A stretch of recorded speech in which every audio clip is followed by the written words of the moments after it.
টুনি, এই টুনি, বান্ধবী, তোর কিচ্ছু হবে না দেখিস। তুই একদম আগের মতো সুস্থ হয়ে যাবি। কোনো চিন্তা করিস না তুই। না রে মিনু, আমি জানি আমার সময় ঘনিয়ে আসছে, কিন্তু জানিস মিনু, আমি মরে গেলেও আমার কোনো আফসোস ছিল না। কিন্তু আমার মেয়েটার কি হবে বল?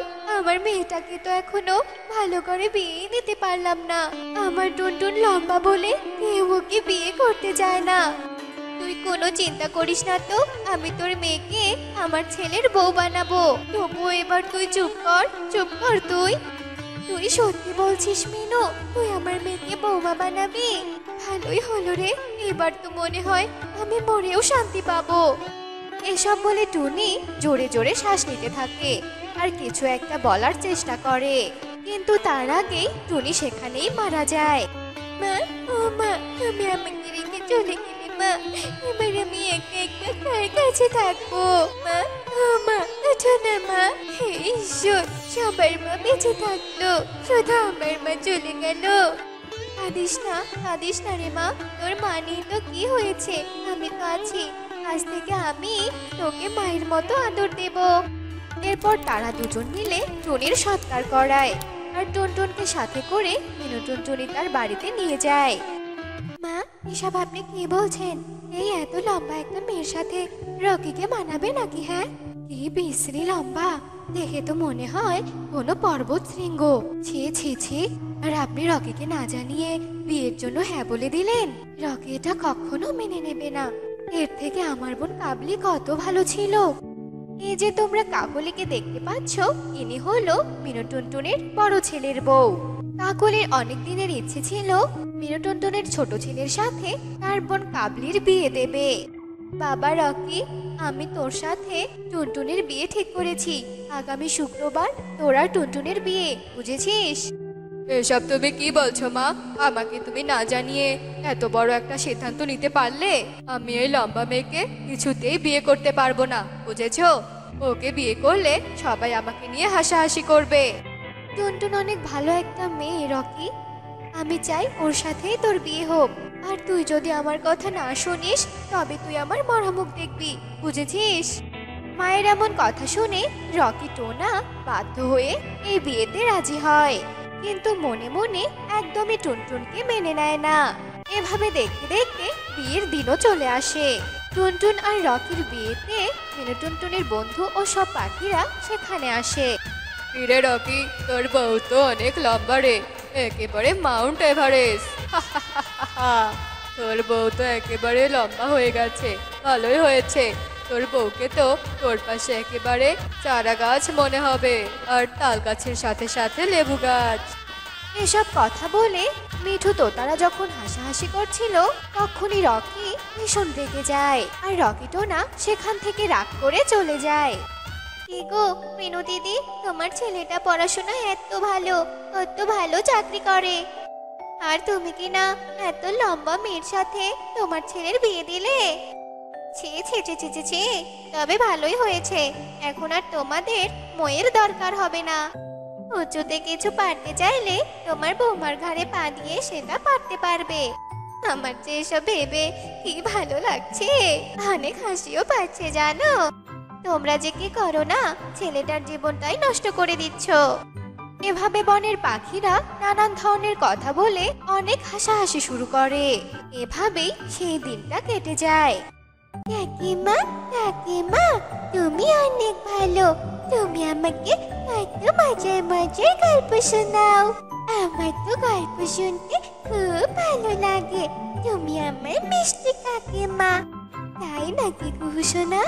টুনটুন আর কুহু যখন এসব নিয়ে কথা বলছিল, ঠিক তখনই সেখানে কাকলি চলে আসে। কি কুহু, এই তুই এখানে কি করছিস? হ্যাঁ, তোকে না আমি বলেছি তুই একদমই এই টুনটুনের আশেপাশে থাকবি না। এই তাল গাছটা কি কখনো তোর কাকিমা হতে পারে নাকি? হ্যাঁ, যা এখান থেকে চলে যা বলছি। এসব বলে কাকলি মেয়েকে সেখান থেকে পাঠিয়ে দেয়। আর এই যে তাল গাছ মেয়ে কোথাকার, এখানে দাঁড়িয়ে না থেকে কাজে লেগে পড়ো, যাও। আসলে কাকলি টুনটুনকে একদম পছন্দ করত না, যত পারতো টুনটুনকে অপমান করে কথা বলতো আর ওকে নিয়ে অনেক হাসাহাসি করতো। রকি, তোমাকে একটা কথা বলতাম আর কি, তুমি কি শুনবে? আবার কি ঝামেলা পাকিয়েছো শুনি? কি বলবে বলো তাড়াতাড়ি, আমার কাজ আছে। না মানে আসলে রকি, তোমার বিছানাটা না অনেক ছোট, আমার অর্ধেক পা বেরিয়ে থাকে।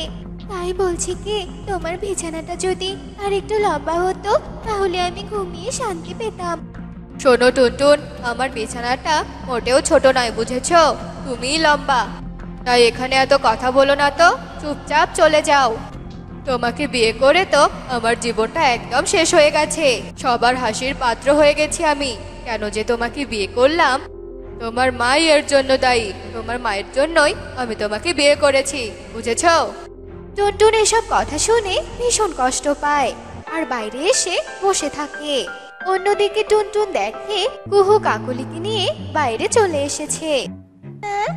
মা, আমার ঘড়িটা না ওই উপরে গাছের ডালে আটকে গিয়েছে, তুমি আমাকে এটা পেরে দাও না মা। আমি পারবো না কুহু, গাছটা তো অনেক উঁচু, আমি ওটা পারতে পারবো না। কুহু, আমার কিন্তু এসব একদম ভালো লাগে না। কুহু যখন এসব কথা বলছিল তখনই সেখানে টুনটুন চলে আসে আর গাছ থেকে ঘুড়িটা কুহুকে পেরে দেয়। কাকিমা, তোমাকে অনেক ধন্যবাদ। মা, দেখেছো কাকিমা কত ভালো, তুমি তো আমার কথাই শুনতে চাও না। হয়েছে হয়েছে কুহু, এই যে টুনটুন, তোর কি শান্তি হয়েছে? আমার মেয়েটাকে তো নিজের করে নিয়েছিস, আমাকে কি ওর কাছ থেকে আলাদা করতে চাস? এসব কথা বলে কাকলি অনেক বাজে কথা বলে সেখান থেকে চলে যায়। এভাবেই তাদের দিন কাটতে থাকে। একদিন কুহু ঘরের দরজা লাগিয়ে বেলকুনিতে খেলতে থাকে। এমন সময় সে খেলতে খেলতে বেলকুনি থেকে পড়ে যেতে ধরে আর তার এক হাত দিয়ে বেলকুনির খুঁটি ধরে থাকে। বাঁচাও, বাঁচাও, কেউ আমাকে বাঁচাও, মা, আমি হাত ছেড়ে দিলে পড়ে যাব। কুহুর চিৎকার শুনে সবাই দৌড়ে বাইরে চলে আসে। কে কোথায় আছো? আমার মেয়েকে বাঁচাও। কুহু, তুই কোনো চিন্তা করিস না, বাঁচাও। কে কোথায় আছো? কে কোথায় আছো? একটা মই নিয়ে আসো। এরপর মিনুটুনটুনি ছুটতে সেখানে একটা মই নিয়ে আসে। মা, আমরা এই মই দিয়ে কুহুকে বাঁচাতে পারবো না মা, কারণ এই মই তো অনেক ছোট। লম্বা কিছু দরকার মা, বলো তো এখন কি করা যায়? এরপর টুনটুন ময়ে উঠে কুহুকে নামিয়ে আনে। টুনটুন, তুমি সত্যি আজ মহৎ কাজ করলে, তুমি আমার মেয়েকে বাঁচালে। আর আমি তোমাকে লম্বা বলে কত অপমান করেছি, আমাকে তুমি ক্ষমা করে দিও বোন। টুনটুন, তুমি আমাকেও ক্ষমা করে দিও। বৌদির মতো আমিও অন্যের কথা শুনে তোমাকে কত অপমান করেছি, তোমাকে কত ভুল বুঝেছি। তুমি আমাকে ক্ষমা করে দাও টুনটুন। এরপর টুনটুন সবাইকে ক্ষমা করে দেয় আর এরপর তারা সবাই মিলে অনেক সুখে শান্তিতে দিন কাটাতে শুরু করে। তো বন্ধুরা, আমাদের আজকের এই গল্পটি তোমাদের কাছে কেমন লেগেছে তা কমেন্টে জানাতে ভুলো না কিন্তু। বৌমা, এই যে মেয়েকে এভাবে নিয়ে বসে আছো, এভাবে বসে থাকলে কি হবে নাকি? হ্যাঁ, কোন নবাবজাদির মেয়েকে কিনা আমি আমার ছেলের বউ করে নিয়ে এসেছি। যাও তো, তাড়াতাড়ি করে রান্না বান্না সেরে নাও, যাও বলছি। মা, আপনি এভাবে কেন কথা বলছেন মা? আপনি কি আমার সাথে একটু ভালো করে কথা বলতে পারেন না নাকি? আর শুয়ে কোথায় আছি মা? আজ আমার শরীরটা ভালো লাগছে না, তাই মেয়েকে পড়াতে বসেছি। কি পড়াচ্ছ নাকি চাই? আমি কি বুঝি না নাকি? হ্যাঁ, আমি ভালো করেই জানি মেয়েকে পড়ানোর নামে তুমি আরামায়েশ করছো। আর শোনো, তুমি এত অলস কেন বলো তো? আমি জানলে কোনোদিনও আমার ছেলের বউ বানাতাম না। আহা মা, আপনি এই ছোট্ট মেয়েটার সামনে এভাবে চিৎকার করছেন কেন? আমি আপনাকে কতবার বলেছি ওর সামনে এভাবে চিৎকার করলে ও তো আপনার মতো ব্যবহার শিখবে। আস্তে কথা বলুন মা। কি? তুমি কি বললে? আমি চিৎকার করি? আমি তোমার মেয়েকে অভদ্র আচরণ শেখাচ্ছি? শোনো বৌমা, আমার সাথে লাগতে এসো না কিন্তু, আমি রেগে গেলে খুব খারাপ হয়ে যাবে। আহা মা, আপনি আর দয়া করে চিৎকার করবেন না, আমি সব কাজ করছি। এই বলে অসুস্থ টুনি তার মেয়েকে না পড়িয়ে সব কাজ করতে চলে যায়। টুনটুন দিদি ভাই, তুই বুঝি পড়ছিস? পড়াশোনা কর, মন দিয়ে পড়াশোনা কর। আর শোন রে দিদি ভাই, তুই কিন্তু তোর মায়ের মতো একদম হবি না। বুঝেছিস? তোর মা অনেক দুষ্ট, বদমেজাজি, খারাপ, বুঝলি? তুই হবি আমার আর তোর বাবার মতো। তোর বাবা অনেক ভালো আর আমিও অনেক ভালো। আচ্ছা ঠিক আছে ঠাকুমা, এবার তাহলে আমি পড়তে বসি। এই বলে মিনু সেখান থেকে চলে যায়। আসলে মিনু তার ছেলে আর ছেলের বউ টুনি আর তার নাতনি টুনটুনের সাথে গ্রামে বাস করত। আর মিনুর ছেলে টোনা কাজের সুবাদে শহরে বাস করত। তাই মিনু সবসময় তার ছেলের বউয়ের সাথে খারাপ ব্যবহার করত, যার প্রভাব পড়তো ছোট্ট টুনটুনের ওপর। একদিন, মা আপনি না বললেন আপনার ঘর নোংরা হয়ে আছে, পরিষ্কার করে দিতে বললেন যে? কই, আমি তো আপনার পুরো ঘর পরিষ্কার দেখছি মা। তাহলে আমি বরং গিয়ে অন্য কাজ করি, আবার মেয়েটাকে খাওয়াতেও হবে। কি? আমি যখন বলেছি আমার ঘর পরিষ্কার করে দিতে হবে, তখন এক্ষুনি আমার ঘর পরিষ্কার করতে হবে?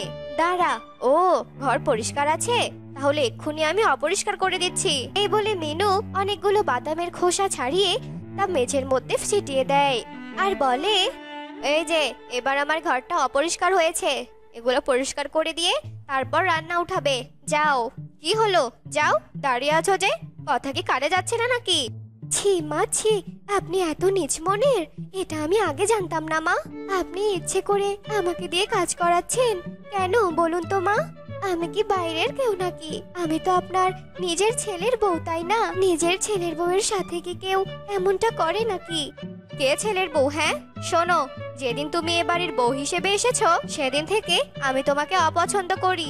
নেহাত টুনটুন পৃথিবীতে এসেছে, না হলে কবেই যে তোমাকে আমি এ বাড়ি থেকে বের করে দিতাম। তাই নাকি মা? আপনি কি সত্যি টুনটুনের কথা ভাবেন নাকি বলুন তো? টুনটুনের কথা ভাবলে আপনি এভাবে চিৎকার চেঁচামেচি করতেন না মা। একবারও কি ভেবেছেন টুনটুন এসব দেখে খারাপ হয়ে যাবে? না, কখনো না। আমি টুনটুনকে আমার মতো করে গড়ে তুলবো, কখনো দুষ্ট হিংসে পাজি হতেই দেব না, বুঝতে পেরেছো? এসব বলে মিনু টুনটুনি সেখান থেকে চলে যায়। টুনির শাশুড়ির এমন আচরণে টুনি কাঁদতে থাকে। এইভাবে মিনু টুনটুনি সবসময় তার ছেলের বউ টুনির সাথে ঝগড়া করত। একদিন, মা টুনটুন, আয় মা, আমি তোকে এবার পড়াতে বসাবো। কতদিন থেকে তো তোকে পড়াতে বসাতেই পারি না, সব পড়া তো মনে হয় তুই ভুলেই গিয়েছিস রে মা, তাই না? না মা, আমি এখন পড়তে পারবো না, দেখছো না আমি খেলছি। আমি এখন কিছুতেই পড়তে পারবো না, যাও তো, বিরক্ত করো না। একটা থাপ্পড় দেব, বুঝেছিস? সারাদিন শুধু খেলা আর খেলা, তাই না? এত খেলিস তবুও তোর খেলা হয় না। একদম কানের কাছে ঘ্যান ঘ্যান করবি না তো, যাও বলছি এখান থেকে। বৌমা, তুমি আবার আমার নাতনির সাথে চিৎকার করছো? তোমাকে না কতবার বলেছি ওর সাথে একদম চিৎকার করবে না। দিদি ভাই, তুই এখন খেলতো গিয়ে, তোর মা তোকে এখন কিচ্ছু বলার সাহস পাবে না। যা দিদি ভাই, যা। তুমি অনেক ভালো থাকো মা, আর মা সবসময় খালি গান গান করে, তোর ভালোই লাগে না। টুনটুনের কথা শুনে টুনি অবাক হয়ে যায়। এভাবে মিনু টুনটুনের আশকারাতে টুনটুন মাথায় উঠতে থাকে। একদিন, বৌমা, তুমি মাটির ব্যাংকটা ভেঙে ফেললে, এতগুলো টাকা দিয়ে কি করবে শুনি? আসলে মা, মেয়ের খাতা, পেন্সিল, রাবার সব শেষ হয়ে গেছে। পেন্সিল, রাবার, খাতা এসব কিনতে হবে তো মা। আবার রান্নাঘরের জন্য হাঁড়ি পাতিল সব নষ্ট হয়ে গিয়েছে, তাই ভাবছি কিছু হাঁড়ি পাতিলও কিনবো। কি হাঁড়ি পাতিল কিনবে কেন তুমি? হ্যাঁ, তোমার শুধু টাকা নষ্ট করার ধান্দা, তাই না? কোনো হাঁড়ি পাতিল, রাবার, পেন্সিল কিচ্ছু কিনতে হবে না। তাহলে মেয়েটা কোথায় লিখবে মা? আপনি একটু বোঝার চেষ্টা করুন। সে আমি কি করে জানবো? হ্যাঁ, তোমার কোনো কথা আমি শুনতে চাচ্ছি না। দাও তো, আমাকে টাকাগুলো দাও। এই বলে মিনু টুনটুনি টাকাগুলো নিয়ে চলে যায়। আর টুনি অনেক কাঁদতে থাকে। মা কেন সবসময় আমার সাথে এমন করে? উনি কি কখনো আমাকে নিজের মেয়ে ভাবতে পারে না নাকি? এভাবে টুনি কাঁদতে থাকে। আর এভাবে বেশ কয়েকদিন কেটে যায়। একদিন টুনি যখন ওর মেয়েকে নিয়ে বাজারে যাচ্ছিল, এমন সময় টুনটুন বলে, মা তুমি আমাকে একটা খেলনা কিনে দাও না মা। মারে, আজ তো আমি খেলনা কেনার টাকা নিয়ে আসিনি রে মা। আমি বরং অন্যদিন তোকে খেলনা কিনে দেবো, কেমন? না না না, আমার আজকে খেলতে চাই, আমার এক্ষুনি খেলতে চাই। তুমি আমাকে এক্ষুনি খেলনা কিনে দেবে, মানে এক্ষুনি দেবে। টুনটুন, একদম জেদ করবি না কিন্তু, আমার কথাটা শোন একটু। আমি জানতাম তুমি আমাকে খেলনা কিনে দেবে না। ঠাকুমা ঠিকই বলে, তুমি একটা ডাইনি মা। তুমি অনেক খারাপ বদমি চাচি, তুমি একটা বেয়াদব, তুমি খুব খারাপ বাজে দুষ্টু মহিলা কোথাকার। এসব কথা বলে টুনটুন তার মাকে একটা কামড় দিয়ে উড়ে সেখান থেকে জঙ্গলে চলে আসে। আর টুনিও রেগে বাড়িতে আসে। মা, আপনাকে আমি অনেকবার বলেছিলাম না যে টুনটুনের সামনে চিৎকার চেঁচামেচি করবেন না, ও অনেক খারাপ হয়ে যাবে। তখন তো আমার কোনো কথাই আপনি শোনেননি। আর দেখলেন তো মেয়েটা আজ আমাকে কামড়িয়ে দিয়েছে আর অনেক বাজে কথা শুনিয়েছে। এত সব কিছু আপনার কাছ থেকে শিখেছে ও। শোনো, টুনটুন বেশ করেছে, তোমার সাথে এমনটাই করা উচিত। আয় দিদি ভাই, আমার কাছে আয়। এভাবে মিনু টুনটুনকে আশকারা দেয় আর টুনটুন অনেক দুষ্ট হয়ে যায়।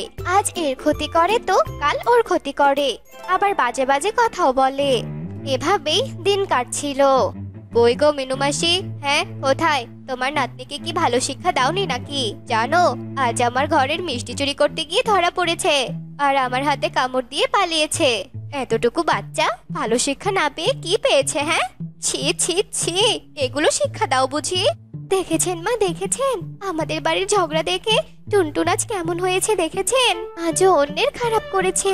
আপনাকে আমি বলেছিলাম ওকে আশকারা না দিতে, কিন্তু আপনি তো আমার কোনো কথাই শোনেননি। আপনি দেখুন, আপনি যদি আমাকে নিজের মেয়ে ভেবে ঝগড়া না করতেন তাহলে আজ আমার মেয়েটা অনেক ভালো শিক্ষা পেত। তুমি ঠিক বলেছো বৌমা, সব দোষ আমার। আমি নিজ হাতে ওকে খারাপ বানিয়েছি। ছোট বাচ্চারা যা দেখবে তাই তো শিখবে, তাই না? তাই ভুল যখন আমি করেছি, আমি সব শুধরে নেব। এরপর মিনু আর কখনো টুনির সাথে খারাপ ব্যবহার করেনি আর টুনটুন সুশিক্ষায় বড় হতে থাকে। এক বনে টোনা তার দুই বউ মুন্নি ও টুনির সাথে বাস করত। মুন্নি আর টুনির কোনো সন্তান হচ্ছিল না, তা নিয়ে টোনার মনে অনেক কষ্ট ছিল। একদিন টোনা তার দুই বউ মুন্নি ও টুনিকে ডেকে বলে, শোনো তোমরা দুজন, তোমাদের সাথে আমার অনেক দিন হলো বিয়ে হয়েছে, কিন্তু এতদিনেও তোমরা আমাকে কোনো সন্তান দিতে পারোনি। তাই আমি সিদ্ধান্ত নিয়েছি আমি আবার বিয়ে করব। আর পাত্রী আমি ঠিক করে রেখেছি, ওর নাম হলো কাকলি। ওই পারবে আমাকে একটা সন্তান দিতে। আমার এত টাকা পয়সা, এগুলো কে দেখবে বলো? যে করেই হোক, আমার একটা সন্তান চাই চাই। টোনার এমন কথা শুনে মুন্নি আর টুনি ভীষণ কষ্ট পায়। টুনি টোনাকে বলে, টোনা, তোমার যদি সত্যি কোনো সন্তানের প্রয়োজন হয় তাহলে তুমি আরেকটা বিয়ে করতে পারো, আমরা নিষেধ করব না, কিন্তু আমাদের কখনোই তুমি এ বাড়ি থেকে তাড়িয়ে দিও না। আমার আর মুন্নির যে কোথাও যাওয়ার জায়গা নেই, দরকার পড়লে চাকরানির মতো করে রেখো টোনা। টুনির কথা শুনে টোনা ভীষণ খুশি হয়। এর কিছুদিন পরই টোনা ধুমধাম করে কাকলিকে বিয়ে করে আনে। টোনা কাকলিকে বিয়ে করে আনার পর থেকে শান্তির বাড়িতে যেন অশান্তির ঝড় ওঠে। এরপর, কাকলি কাকলি, ঘুম থেকে ওঠ বোন, বেলা যে অনেক হয়ে গেল। টোনা অফিসে যাবে তো, অনেক রান্নার কাজ করতে হবে রে। টুনি আর আমি যে এত রান্নার কাজ ছাড়িয়ে উঠতে পারছি না। একটু ঘুম থেকে উঠে আমাদেরকে একটু সাহায্য কর বোন। কাকলি, এই কাকলি। মুন্নির ডাক শুনে কাকলি বিরক্ত মনে ঘুম থেকে ওঠে আর বলে, শোনো মুন্নি দিদি, আমি এ বাড়িতে কাজ করার জন্য আসিনি। আমি এসেছি এখানে রাজরানীর মতো করে থাকতে। টোনা আমাকে বিয়ে করার সময় বলেছিল এখানে আমার কোনো কাজ করতে হবে না, পায়ের উপর পা তুলে থাকবো আমি। কিন্তু এখন তো দেখছি তোমরা সুযোগ পেলেই আমাকে দিয়ে কাজ করাতে চাইছো। টোনা, এই টোনা, কই গো, এদিকে এসো, দেখে যাও তোমার আদরের কাকুলিকে এরা কি অবস্থা করতে চাচ্ছে। কাকুলির ডাক শুনে টোনা বেরিয়ে আসে আর বলে, কি হয়েছে মুন্নি আর কাকুলি, এই সকালবেলা এত চিৎকার চেঁচামেচি কেন? শান্তিতে কি আমি একটু বাড়িতে থাকতে পারবো না? হ্যাঁ, সব দোষ ওই মুন্নি। টোনা, দেখো না, ও আমাকে হুকুম করছে, কাজ না করলে নাকি ও আমাকে বাড়ি থেকে তাড়িয়ে দেবে। দেখেছো টোনা, এই মুন্নির কি সাহস? তুমি কিছু একটা করো টোনা, তা না হলে যে আমি কোনো সন্তান জন্ম দেব না। এই বাড়ি ছেড়ে আমি চলে যাব, এই বলে দিলাম তোমাকে। মিথ্যে কথা বলছে টোনা, ও মিথ্যে কথা বলছে। আমি কোনো হুকুম করিনি, আমি শুধু ওকে বলেছি আমাদের কাজে একটু সাহায্য করতে। দেখেছো টোনা, দেখেছো, আমাকে মিথ্যেবাদী প্রমাণ করতে চাইছে তোমার কাছে। এরপরও কি তুমি চুপ করে থাকবে টোনা? ওই মুন্নি ডাইনিকে কি তুমি কিছু বলবে না টোনা? কাকলির এসব কথা শুনে টোনা মুন্নির উপর ভীষণ রেগে যায় আর মুন্নিকে মারতে শুরু করে। মুন্নি মার খেতে খেতে কাঁদতে কাঁদতে বলে, মেরো না গো টোনা, মেরো না। আমি সত্যি কথা বলছি, আমাকে তুমি মেরো না। ওই কাকলি মিথ্যে কথা বলছে, ও একটা মিথ্যেবাদী। ও টুনি দিদি আমাকে মেরে ফেললো গো, আমাকে মেরে ফেললো টুনি দিদি। মুন্নিকে এভাবে মার খেতে দেখে কাকলি ভীষণ খুশি হয় আর বলতে থাকে, আরো জোরে জোরে মারো টোনা, আরো জোরে জোরে মারো। ওই মুন্নিকে মারতে মারতে একেবারে মেরেই ফেলো। ওর কত বড় সাহস তোমার কাকুলিকে ওরা কাজ করতে বলে। এদিকে টুনি রান্নাঘর থেকে এত চিৎকার চেঁচামেচি শুনে দৌড়ে আসে আর মুন্নিকে মারতে দেখে বলে, দেখি টোনা তুমি মুন্নিকে এভাবে মারছো কেন? মেরো না, মেরো না ওকে, মুন্নি যে খুব কষ্ট পাচ্ছে। টুনির কথা শুনে টোনা মুন্নিকে মারা বন্ধ করে দেয়। কান খুলে শুনে রাখো তোমরা, আর কোনোদিন যদি তোমরা কাকলিকে কোনো কাজ করতে বলো তাহলে সেদিন আমার থেকে খারাপ আর কেউ হবে না, এই আমি বলে দিলাম। কাকলি আমার সন্তানের মা হবে, ওর যত্নের যেন কোনো কমতি না হয়। এ কথা বলে টোনা সেখান থেকে চলে যায় আর কাকলি হাসতে হাসতে টুনি আর মুন্নিকে বলে, দেখেছিস তোদের স্বামীকে আমি কিভাবে আমার হাতের মুঠোয় রেখেছি, আর কখনো যদি আমার কথার উপর কথা বলেছিস তবে তোদের দুটোকে আমি বাড়ি থেকে ঘাট ধাক্কা দিয়ে বের করে দেব। দিদি আমাদের এই সংসারের কি সর্বনাশ হলো বলো তো, আমরা মনে হয় আর এই সংসারে থাকতে পারবো না, আমরা যে আর থাকতে পারবো না দিদি। কাঁদিস না রে বোন, আমরা যে বন্ধা, এছাড়া আমরা আর কি বা ভালো ব্যবহার আশা করি বল, এছাড়া যে আমাদের আর কোনো উপায় নেই। আয় বোন আয়, ঘরে আয়। এ কথা বলে টুনি মুন্নিকে ঘরে নিয়ে যায়। এরপর বেশ কিছুক্ষণ কেটে যায়। তারপর কাকলি জোরে জোরে বলতে থাকে, কই এবারে চাকরানি দুটো কই? হ্যাঁ আমার যে এখনো খাওয়া হয়নি, সেদিকে কি কারো খেয়াল আছে? হ্যাঁ আমার খাবার কই? হ্যাঁ তাড়াতাড়ি খাবার নিয়ে আয়। কাকলির এমন চিৎকার শুনে টুনি তাড়াতাড়ি করে খাবার নিয়ে যায় আর কাকলি খাবার দেখে বলে, এসব কি? হ্যাঁ মাছের তরকারি, আমি কোনো দিনও মাছ খাইনি। যা আমার জন্য মাংস দিয়ে ভাত আন, আর তোর এইসব তরকারি তুই খা। এ কথা বলে কাকলি টুনির শরীরে গরম ভাত আর তরকারি ছুঁড়ে মারে আর গরম ভাত তরকারি টুনির শরীরে পড়ে টুনির শরীর পুড়ে যায় আর টুনি যন্ত্রণায় চিৎকার করতে থাকে, পুড়ে গেল গো, পুড়ে গেল। কাকলি তুই এত নিষ্ঠুর কি করে হলি? পুড়ে গেল গো, মরে গেলাম গো, মরে গেলাম।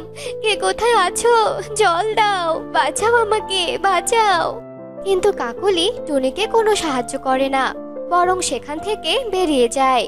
এভাবেই বেশ কিছুদিন কেটে যায়। দিন দিন কাকলি টোনাকে দিয়ে মুন্নি আর টুনির ওপর অনেক অত্যাচার করতে থাকে। একদিন রাতের বেলা কাকলি মনে মনে ভাবতে থাকে, টোনার তো অনেক টাকা পয়সা, আর আমিও তো এখনো টোনাকে সন্তান দিতে পারিনি।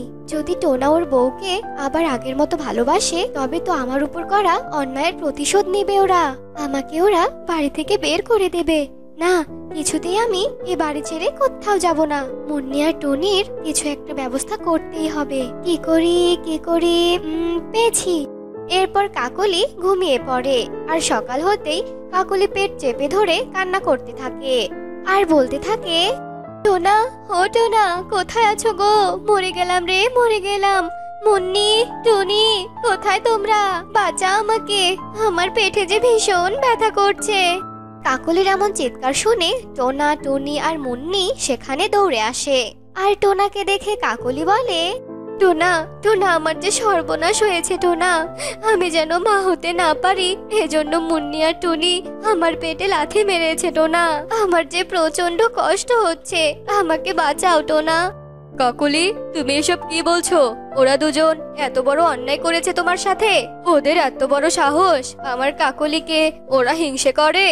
টোনা আমি তোমাকে বলছি টোনা, যারা আমার পেটে লাথি মেরেছে তাদের তুমি এক্ষুনি শেষ করে দাও। তুমি ওই মুন্নি আর টুনিকে মেরে ফেলো টোনা, আমার এই আবদারটা তুমি রাখো। কাকলির কথা শুনে টোনা মুন্নি আর টুনির কোনো কথা না শুনেই পাশে পড়ে থাকা একটা লাঠি দিয়ে তাদের মাথায় আঘাত করে আর সেই লাঠির আঘাত সহ্য করতে না পেরে টুনি আর মুন্নি সেখানেই মারা যায়। টোনার বাড়িতে যখন এসব কাহিনী ঘটছিল তখন কবুতর জানালার পাশ দিয়ে সব দেখছিল আর মনে মনে বলতে থাকে, আর মনে বৌদি কত ভালো ছিল, টোনা এই কাকুলি ডাইনির কথায় ওদেরকে মেরে ফেললো। এক্ষুনি আমি পুলিশকে গিয়ে সবটা বলে দেব। টোনা আর এই কাকলিকে তাদের পাপের শাস্তি পেতেই হবে। এরপর কবুতর পুলিশের কাছে যায় আর সেখানে গিয়ে পুলিশকে সব কথা খুলে বলে।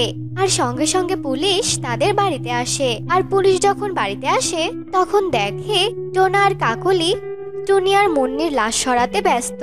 আর তারা পুলিশের কাছে হাতে নাতে ধরা খায়।